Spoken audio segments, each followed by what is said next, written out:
All right, welcome to the Next Level Life with Kurt Black, our guest. Hey, welcome to the show, Kurt. Hey, Bill. Thanks. Awesome.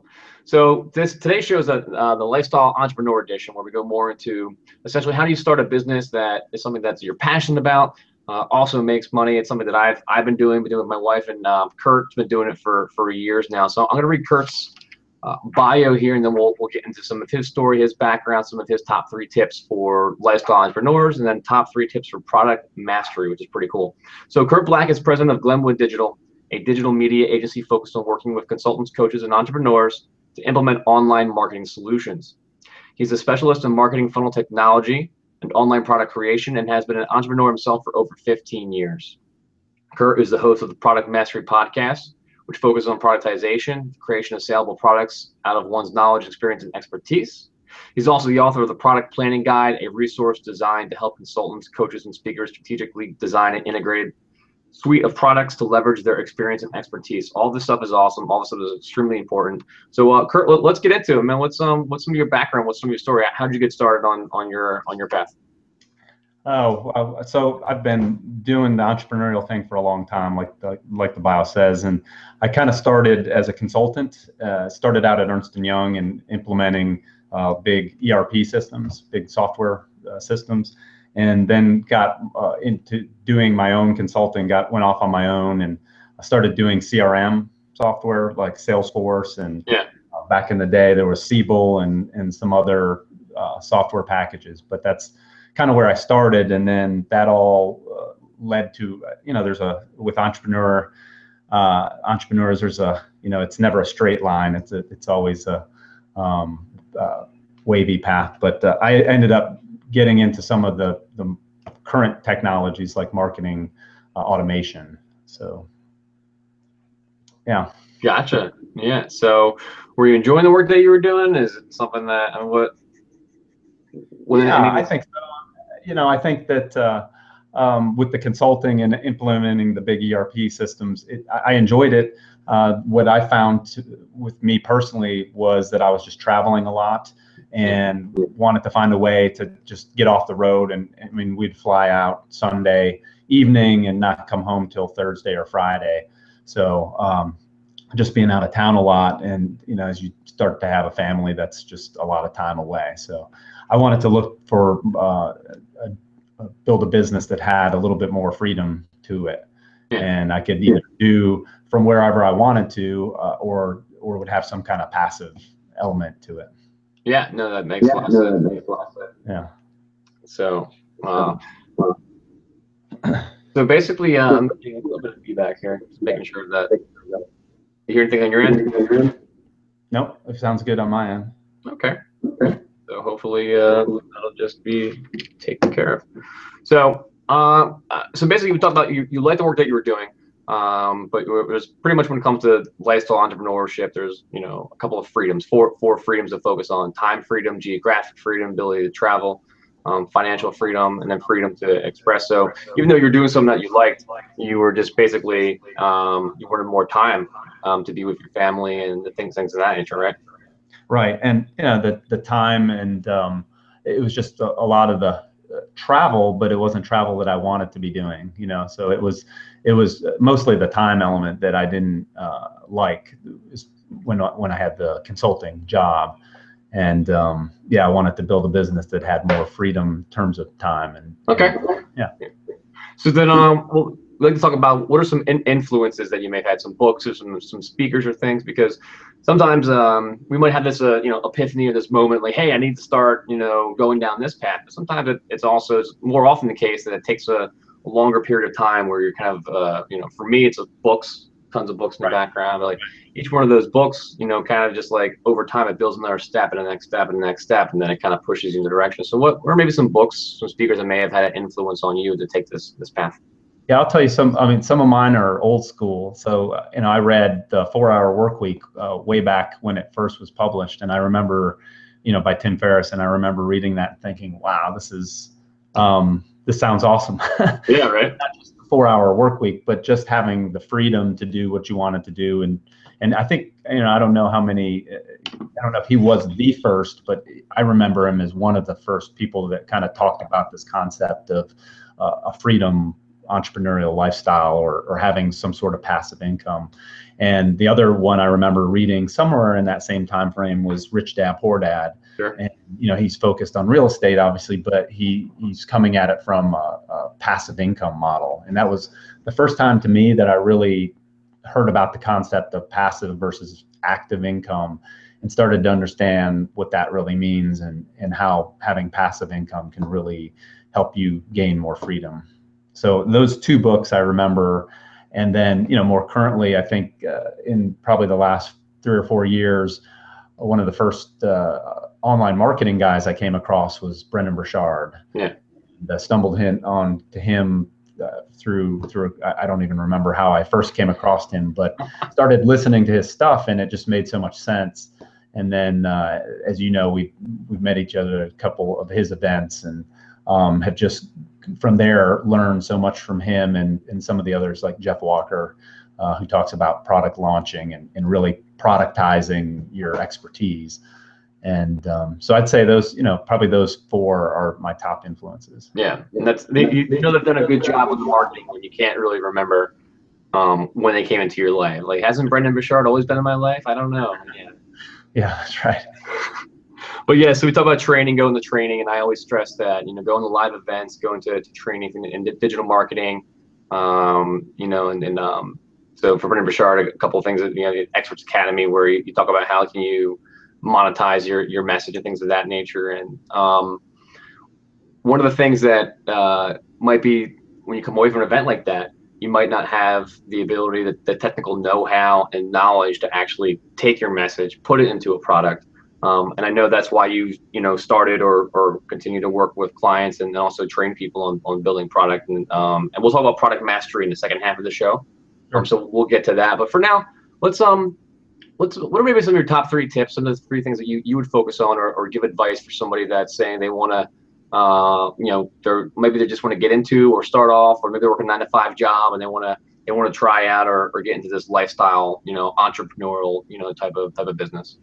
So the entrepreneurial, I think the first one, you hear this a lot, follow your passion, but it's really true. I mean, this is a hard business. And I mean, if you watch some of these guys, you may think they make it sound like it's easy, but and I know, and it takes time. It's a real business. Oh, yeah. And it takes a lot of work, and it doesn't happen overnight.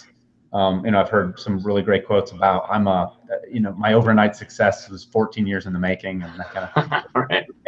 It's a long journey, I think, to get to where you really want to be with this kind of business. But if you love it, then it's going to inspire you that much more to really keep at it and keep going when it gets tough, or when you have setbacks or what have you.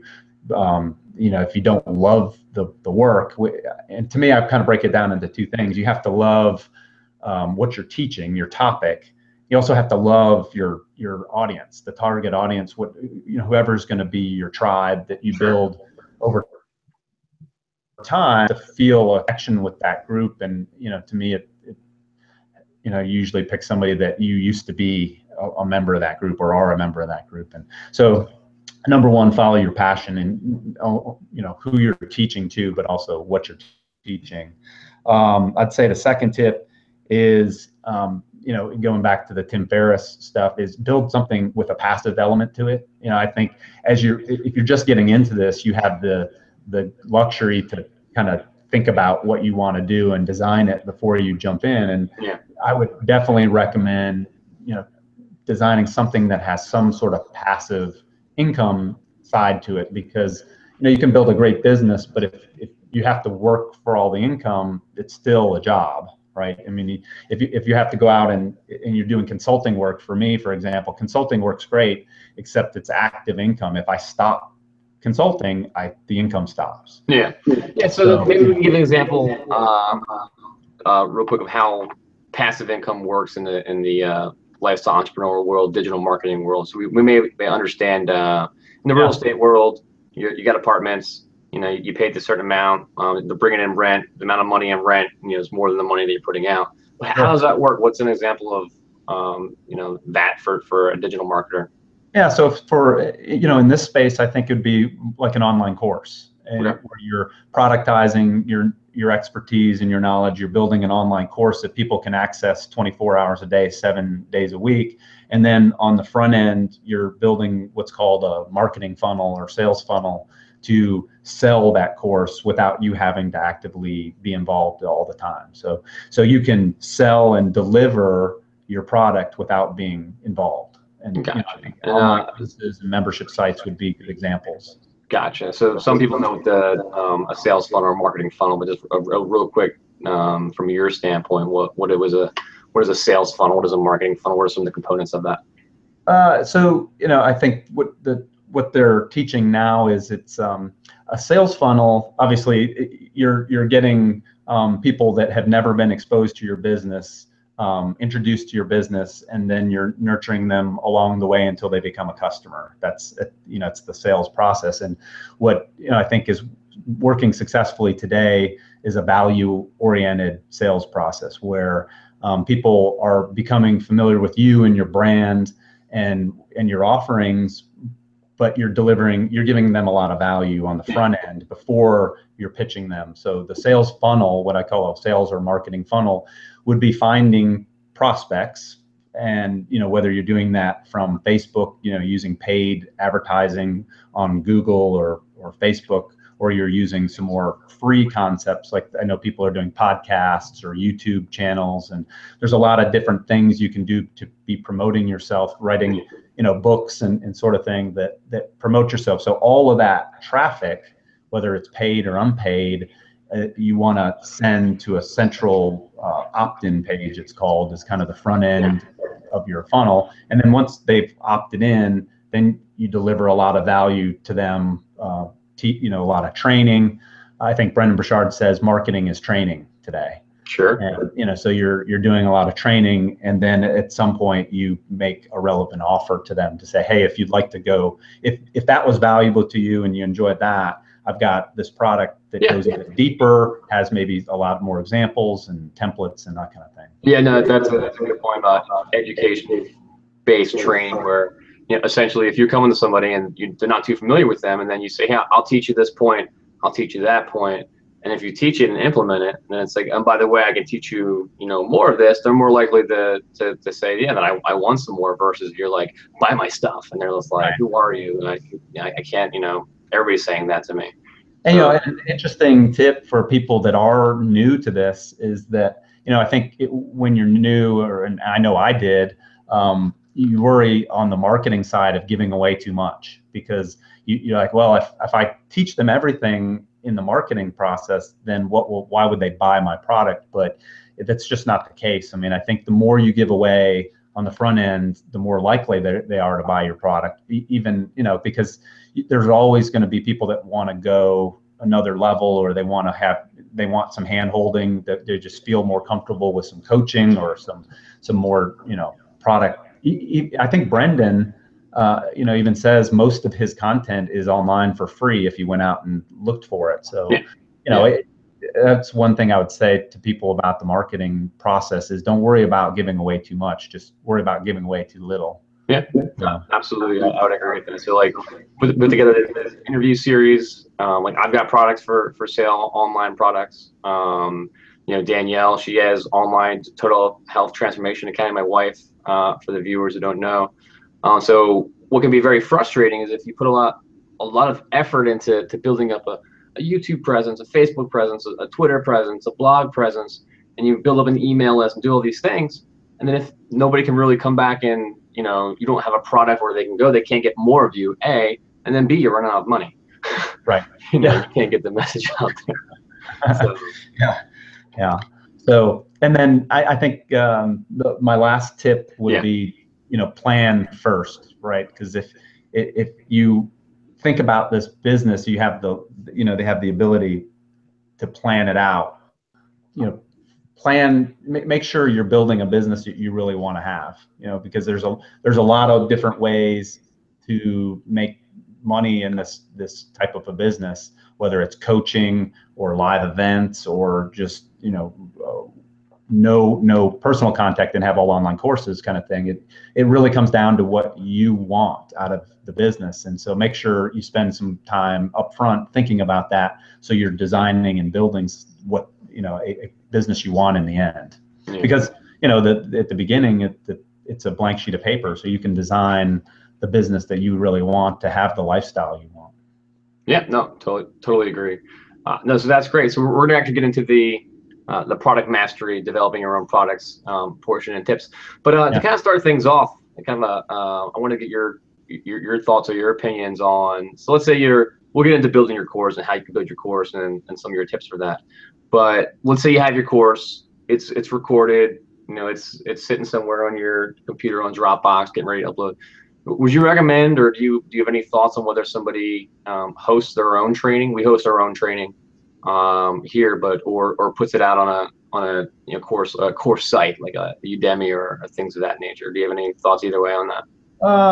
I usually recommend hosting it yourself. I mean, and you mean using there's a lot of different products you can use to host it, some WordPress plugins or host it, but versus a Udemy or something like that. The downside of all of those platforms like Udemy and when you're selling physical products with Amazon is that you don't own that customer relationship, right? You don't get the contact information for your clients. And a big part of this business is the follow-up and the follow-on sales, because the initial product is often just a lead-in to your business, and then you follow up with them and do some more, add more value, and make additional offers. So that's the downside of not hosting it yourself.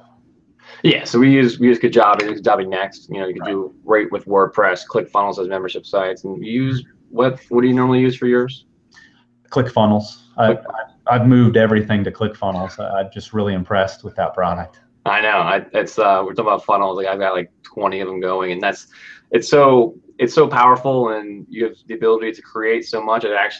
You can do too many things. You're like, oh, I want to do this. You got to remind yourself, focus on critical path. What matters most. Yeah, well, that's the beauty and the danger of the products like that is it's so flexible. I mean, you basically have a blank template that you can piece everything together. So the beauty is it's so flexible, you can do whatever you want, but the downside is you can do whatever you want. So, you got to be careful.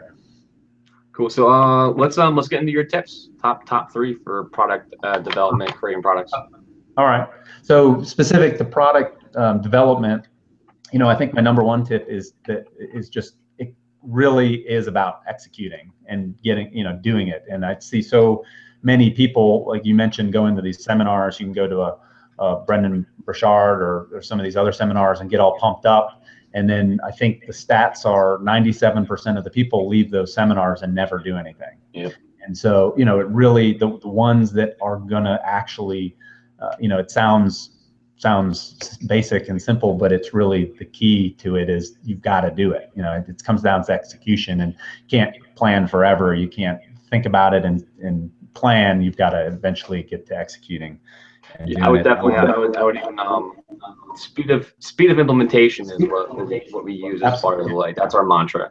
We go to training. If you learn anything today, speed of implementation, as fast as you can get it in, as fast as you can go, because so many things will build up on top of that. If you learn one nugget that can make a difference in your business and you don't implement it, it's gone. You're not gonna check your notes, a year later, oh yeah, let me do that. It's something's good and something hits with you, as fast as you can get it going. Would you agree with that? I'm sorry, question. Yeah, I was just saying speed of implementation.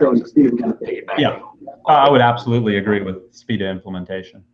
And then, so my second tip was related to that is, you can't be a perfectionist with this stuff. You've got to, I think, and I'm guilty of this myself, you can't save it and think I got to keep working on this until it's perfect to get out there. It's more important to do a good job. You have to do a quality job, but get it out there and just continue to update it, up version 2, version 3, and version 4, because if you're waiting for perfection, it's just never ever going to get out there. Nothing's perfect, and you'll always use it as an excuse.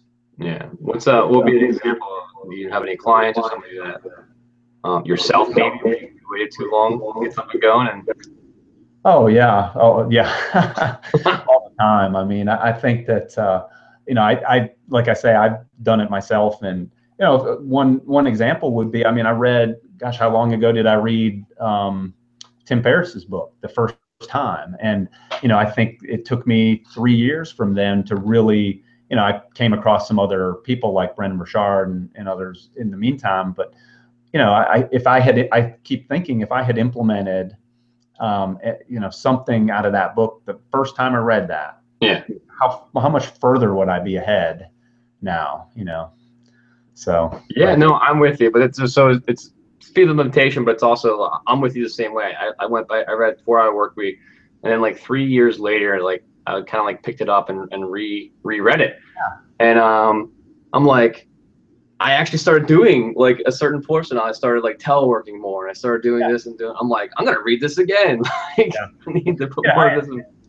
Yeah, and podcasts like this, I think that I recently started a podcast on the product mastery, and I'm getting ready to launch a new one soon, and I think I probably held off on that because I wasn't sure how to what interview questions to ask and that kind of thing. Whereas if I had just started it, you learn, and you've probably learned doing this, these Hangouts, is that you figure it out as you go, that you actually have to do it to figure it out. Yeah, absolutely. Yeah, absolutely. So Danielle, she just put a book out, Unleash Your Inner Diabetes Dominator, How to Use Your Powers of Choice, Self-Love and Community to Change Your Relationship with Diabetes for Better. It won the longest title of 2015 award, but it's a #1 bestseller on Amazon across diabetes and endocrine systems and all that stuff. And that only happened because she started about a year or so ago. She helped it. She, instead of saying, "Hey, I want to put a product out there and I want to put a book out there," and the danger of doing that is like no one comes it. So she started interviewing people with diabetes that were living well, and she's got 30, 40 interviews on Google Hangouts on Air, on YouTube, and her podcast. And about a year later, now she's putting the book out, and they all come and say, "Yes, we're going to support you on that." So community is huge and important, and getting a podcast or getting together and interviewing people is such a huge part of it's. It's ethical in that it's something that you enjoy doing anyway. Like, I like you, Kurt. You're a great guy. People can learn from this, but then at the end of the day, if you don't start doing it now, you look back in a year and be like, well, what did I accomplish? So right. Absolutely. And then, I think my third tip would be that with this business, obviously you need product or products, but you need at least one. And, I work with a lot of clients, and they kind of building their funnels, and they want to build their list. And, I was like, well, what do you have to sell? What are we going to sell here? Because you've got to monetize some way eventually, or you're never going to be able to sustain the message and build this into a real business. So, you need products, and one tip on that is they don't necessarily need to be your products. There's a lot of ways to make money in this business with other people's products through joint venture agreements. I've got a couple JV agreements that I'm working on right now and launching. And so I'm, figure out what you enjoy doing and what you do best. And if there's a piece, if you really hate or dread creating content and creating products, or don't know what you would create, but are really good at podcasts and can build an audience, there's always opportunities, right? You can partner with other people that do have products that suit your audience, and you both win. Yeah. But you need a product, whether it's somebody else's product or yours. And so you need to figure out whether that's going to be coaching or online courses or live events or continuity programs, whatever it's going to be, or what mix of that, and get those built. Gotcha. So you know this firsthand, but the coaching or the service or where you're spending one-on-one time with somebody versus having a product that's out there. Which do you think is more valuable? Well, I think you need a little of both, because the products we talked about before, give you the passive income, and they give you, they're on 24/7, and they're just, there's a lot of benefits to online products, like an online course, because number one, they're always, it's the passive element, but it's also a great way, like with live events, you have a time problem sometimes, right? I mean, if I have a live event 3 months from now, but I have customers that need the information today, they're not going to wait 3 months to come to my live event. Whereas if I had a course, they could get in today, right? Yeah. So I think you need both. And coaching, to me, I enjoy coaching and working one-on-one with clients. So I enjoy that. I would always have an element of that in my business. But if you don't like that, you don't necessarily need to have that. But to me, I think you need both, because even with an online course, it's always nice to have additional products that you can, people are always going to want more. So they'll go through your online course, and there's going to naturally be some percentage of people that say, can I work with you directly? Can you, can you help me go further? Absolutely. And there's so for Total Health Transformation Academy, for instance, what we have is we have a $7 product, we have a $47 product, and then we have a 20-minute coaching call, basically a strategy session. And at the end of that call, Danielle will talk about, hey, well, here's the coaching that I offer. And it's like, $3,000 for 3 months or $5,000 for 6 months. Right. But then it's like, but we also have the Total Health Transformation Academy, which is a 6-week long training course. And it's like, well, if you don't want the coaching, I have the $500 product. And, more times than not, some people will take the larger amount because they want that one-on-one, they want faster results. Right. But then some people, will say, I'll just spend that $500 for that transformation and do it on my own. But if you didn't have both of those working together in concert, just to try to sell somebody a $500 program, sight unseen, would be very, has been challenging. We've learned to work our funnel and our flow in that way. Yeah, absolutely. There's a really good book. It's 80/20 Sales and Marketing by Perry Marshall. And he kind of it's the 80/20 rule essentially, but if you haven't read that book, it's phenomenal. No, I have not. He really kind of breaks, obviously we've all heard of the 80/20 rule, sure, and that, but when you read this book, you'll be like, wow, that is so insightful. But he's always talking about that there's always going to be a percentage of people that want more and will pay, an unlimited amount. Yeah. That's a good thing. Yeah, absolutely. Great. So we're gonna wrap things up. This is a really great. I learned some things. I took a page full of notes here. But let's just so everybody knows, I'm gonna post Kurt's bio, his links to his podcast, his website. But Kurt, what are some things that you're working on now or coming up next? Some big things that you can tell our viewers about. Well, I'm working on a couple of JV projects that, again, I think I find my strengths. So that's in building the sales funnels, the marketing funnels, and building the online courses and that kind of thing, and partnered up with some people that have the content. So I'm working on a couple of these JV partnerships that I'm pretty excited about. Yeah. And so I'm working on that. But the other thing I'm working on, and part of my background is real estate, and I'm taking this online marketing and training into that space, into the real estate space. So I'm working on a product that helps for lead generation in that space, whether you're a real estate agent or a real estate investor or a landlord and you have properties you're looking for renters. You can use this same system, of generating leads online and nurturing them into your funnel that you do on the other side of things. So I'm working on a project there that I'm pretty excited about. That's great. And your product planning guide, is that available now? I'm sorry, the what? The product planning guide, is that available now?